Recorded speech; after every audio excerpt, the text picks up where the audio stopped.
Yes, as I say, with the 5 or 6 people on the planet listening to this conversation. Now, I want you to give me a little bit of credit that it was back in June, before he ever went on the fucking Gary Null show, that you told me, we were talking about me coming down to Belize, and you said that I needed to, I was saying, well, I'll come down there in January, and you were telling me, well, Hambone, you ain't gonna coming down here in January because we're all fucked by October. Well, it's now November, so what happened? So, I mean, I'm very glad you were wrong, brother. I'm glad you're not extinct, but what happened? What I tell people personally, okay, not for on the air. Well, so you're on the air, so yeah, before you say this, before you say this, you're on the air. I know I'm on the air. Okay. But that was a private conversation between the two of us. And not to be shared in public. And I did like you've just done, by the way. But you've come out on the Gary Null show and with Sandy, so you've come out publicly with it. No, what I told you and what I told them was very different. What I told them was something like, I can't imagine we have beyond October. What I told you was more affirmative. I was making a prediction, a personal prediction to you, and it was a personal note. What I was saying in public with Gary Null and with Sandy Scholas was that I'm pretty strong, I'm pretty convinced that we're headed for an ice-free Arctic this year. But I did not make the prediction like I did with you personally. And so what I do with people individually, personally, is I go deeper and I present what I think is a more dire outcome than what I present in public, believe it or not. And so in public, I said, I feel pretty strongly that we are not going to have ice in the Arctic Ocean, or at least we're going to have less than 1 million square kilometers of ice in the Arctic Ocean in September. And I was stunned that it didn't happen. I was absolutely stunned because you start looking, stunned too, you start looking at June, and you look at it in July. So what happened? And the refreeze began sooner than expected, sooner than it's ever done in recorded history. So the refreeze started early. Interestingly, October didn't add any more volume through the whole month. So it's just holding steady. It's just holding steady. Yeah. The multi-year ice is effectively gone. We were one storm away, one serious storm away from removing all the Arctic ice, and I'm pleasantly surprised that we made it through another year. Okay, let's just leave that one then. Well, I don't really want to leave it because actually there's a few points I'd like to make about it, and it's about scientific predictions, which McPherson has come out with, which has proved to be wrong, which is something which I tend to concentrate on a bit, like blue ocean events, which just didn't happen. Like he was going to die of a wet bulb temperature in October. I think we were all going to die. There's a lot of rather bizarre predictions going on, which somebody like Peter Wadham's made a prediction like that, but he stood up and said he'd made it and said he'd make a mistake, whereas McPherson doesn't really seem to want to do that. He just moves on to the next one.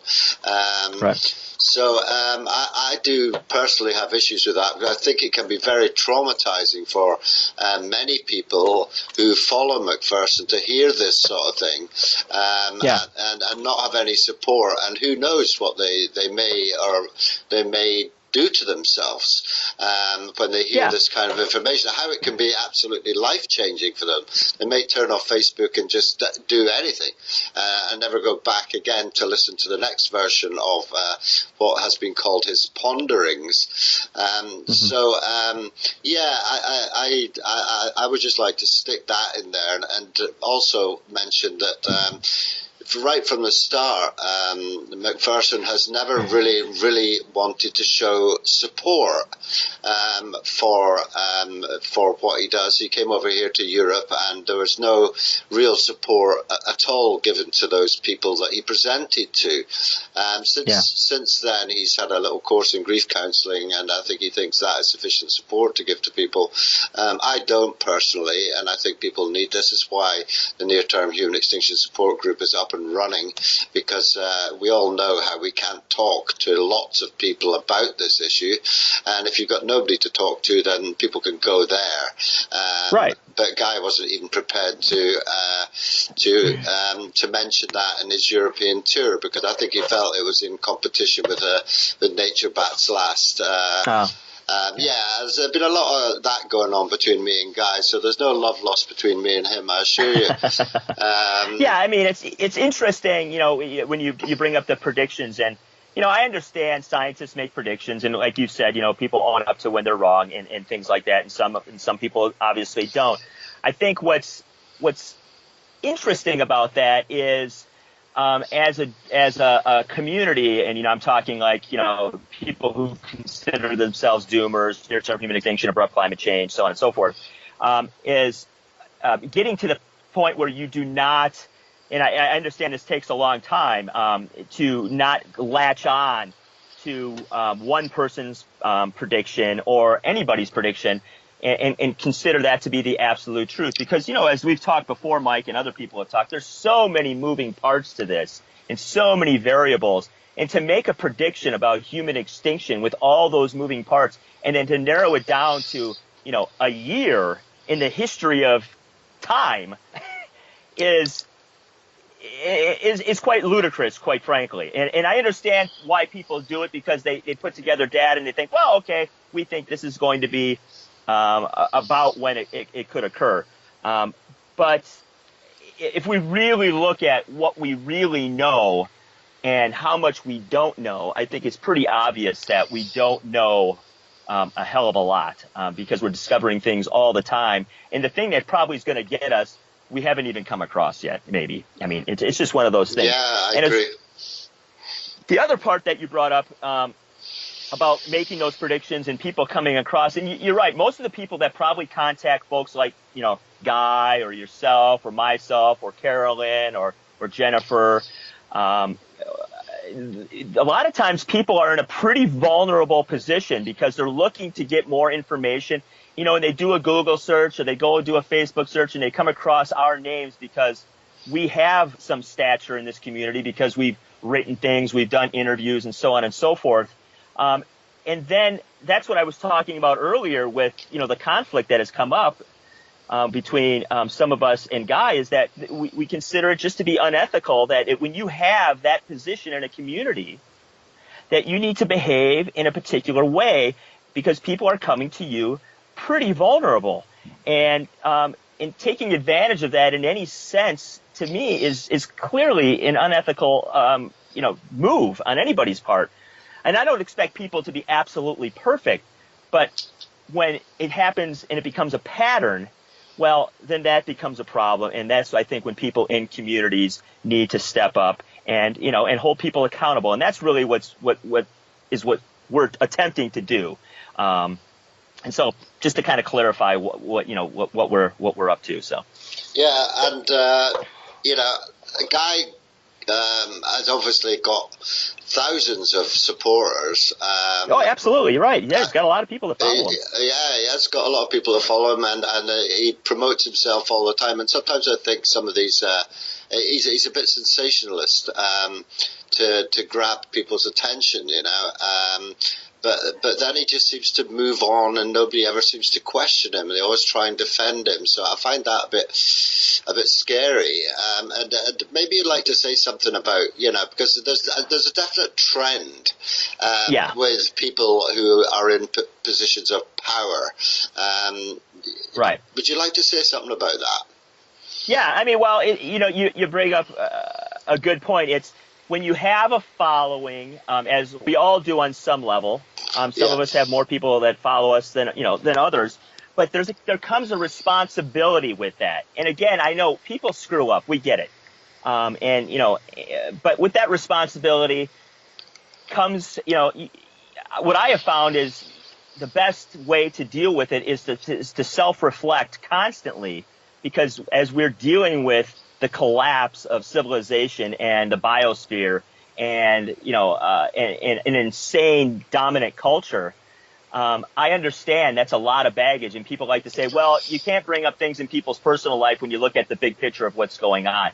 And I call bullshit on that, because we're all in positions now where we are incredibly fragile and vulnerable, and we don't know necessarily what's going on. So we rely on people who have some expertise, who have some scientific background, and who have done a fair amount of research, not only to deliver that information accurately and not sensationalize it at all, but then to have and offer services where we can deal with what's been put in our laps, and then not to be taken advantage of when we come to those people. I'm surprised, that, I mean, he keeps making predictions about the world ending, and then never just comes up with a new prediction, and never really acknowledges that the previous prediction didn't quite work out. So, I don't really want to turn this into somebody criticizes me, I criticize them type of thing. Okay. I'd rather talk about issues, really. Yeah. Okay. That's fine. So it wouldn't be the first time somebody's criticized me, I guess, and you'd have to ask him, or somebody would have to ask him why he does this. I mean, I did a few videos a while back in I guess it was February, March, talking about cognitive distortions in thinking, all or nothing thinking. We're here now, 7.6 billion people will go to nothing, absolutely nothing, in a short period of time, according to this prediction. And, there would be signs of it happening, and, maybe it'll, like it's not all or nothing generally. When you hear people saying things are black and white, all or nothing, there's some distorted thinking there. Generally, it doesn't pan out as that case. There's something, in between. There's a gray area in between black and white. Yeah. I don't really want to turn this up, but I just don't, because he called you out, and I just wanted to give you the opportunity to respond. It was, because Hambone had said he'd done 5,000, and that gave Guy the opportunity to come in and talk about you doing 1,000 or something. I don't know if you're anywhere. No, I'm nowhere near that, I don't think. Yeah, and as regards to wacky predictions, I totally agree with you. P.O. Bottoms has made a wacky prediction, which he stood up for and said, I wasn't right about the Arctic ice melt. I mean, if one makes predictions and they're wrong, and they don't talk about why they're wrong and talk about making that prediction, then they lose credibility. Exactly. Right? So nobody believes a word they say after that on any prediction that they make anyway. Yeah, well, it's surprising because, there seems to be a kind of cult following for McPherson, which it really doesn't matter what he says. There's always a comeback from people that he was meaning this or he's meaning that, or you're taking it this way, or you're taking it that way, you're taking it wrongly. Well, I just want to say when he says things like this, there's an issue here. There's an issue. You shouldn't be saying things like this. And he said it was based on the fact that he was expecting another storm to occur in the Arctic. And that would blow away all the ice, All the ice, right. I mean, we had this large storm when we reached the minimum of sea ice in 2012, and it knocked off, it ran for a couple of weeks in August, and it kind of chewed up the ice and separated it. And, that was a record melt year. So, but I think it's important to always distinguish with listeners, what is fact, like what is fact to the best of our, scientific fact. Yeah. What things do we know, and what things are we speculating on? And whenever it comes to, what's going to happen in the future, there's a bit of speculation or opinion or sort of gut feeling of what's going to happen. Even if there's a trend, like the sea ice, for example, the exponential trend downward, if that trend continues, then yes, we will have no sea ice in the Arctic by 2020, 2021, 2022, that sort of thing. If you just follow the trend. So unless that trend changes, there could be some negative feedback, which slows it down, that we don't know about. But so, to the best of our knowledge, if that trend continues, then this will happen. And if something happens that we're not aware of, or that in the climate system, and then that trend can change, and then we'll be, we're not going to reach the point where we thought we were going to reach. Something else will happen, right? So I think it's always important to clarify that, and not sensationalize things. I mean, things are bad enough to exaggerate what's going to happen is just not doesn't make sense to me. Yeah, I totally agree with that, Paul. Sensationalism, it's not healthy, but it's also not healthy in terms of the amount you can actually traumatize people, because he does have a lot of people that follows him. He does provide a lot of information, but he doesn't actually, a lot of half-decent information as well. Yes. I have a bit of time for that, although his presentations seem to repeat themselves in almost ad verbatim, so watch one and you've kind of seen them all. Very little new comes up, but whereas your videos, you're always concentrating on one specific area of the climate system or whatever, and they're really, really informative. So I'd much prefer to watch your videos than watch Guy do another presentation somewhere, So that's just my point of view on it. But what I was saying is that when you make predictions like this, you actually traumatize people. And there's a lot of people that saw these predictions about the Arctic ice, saw the predictions about everybody being dead by October, saw other predictions about 6 degrees centigrade rise by next year, about civilization collapsing next year. And they were all running away panicking. Now, who knows the effect that's going to have on people? And I just wish you'd think a little bit more about that. So, yeah, I think that's very important too. Yeah. I mean, I mean, it's absolutely. I mean, that's why I had to come back and talk about, all or nothing thinking, and did those videos for that very point. I was very worried about how some of the things that were said could really affect people deeply and in the wrong way and unnecessarily.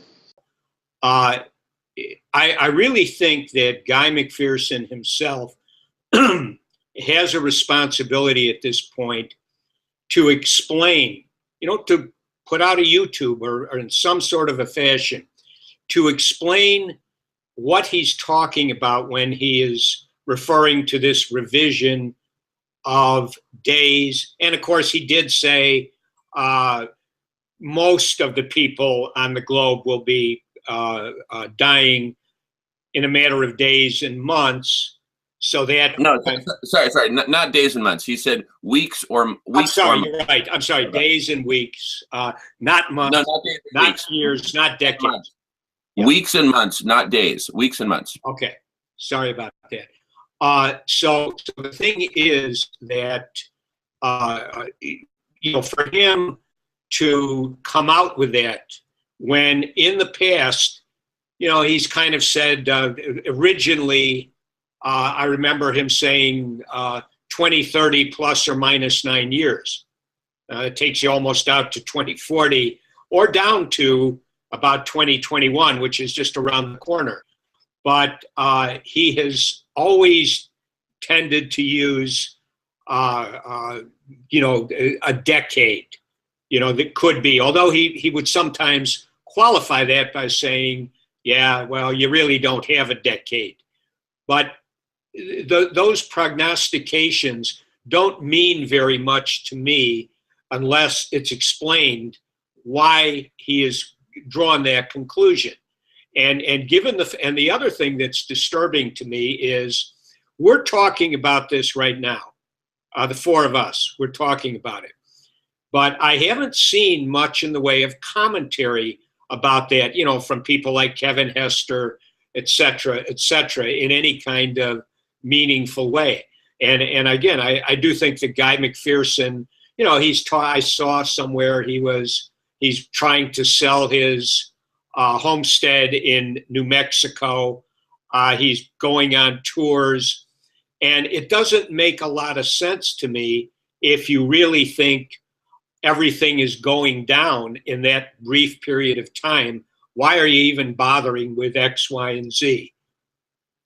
So anyway, I just wanted to throw those thoughts out there, and I'm going to mute out and let somebody else jump in. The first thing. Oh, I'm sorry, doctors. You go ahead, doctor. I was just going to say, yeah, I said this to you yesterday, Jamin, that I think it's not that prudent to give dates on when the end of the world is going to happen. There's been a lot of prophecy about that throughout the ages. This is this date, it's that date. It hadn't happened. So I just think, it's better to just stick with the facts and not make those kind of date predictions. And he does. And like Dan said, why is he selling his house? Why is he taking his girlfriend on these trips? He's planning for the future. And, that's, yeah, but we're in a meltdown.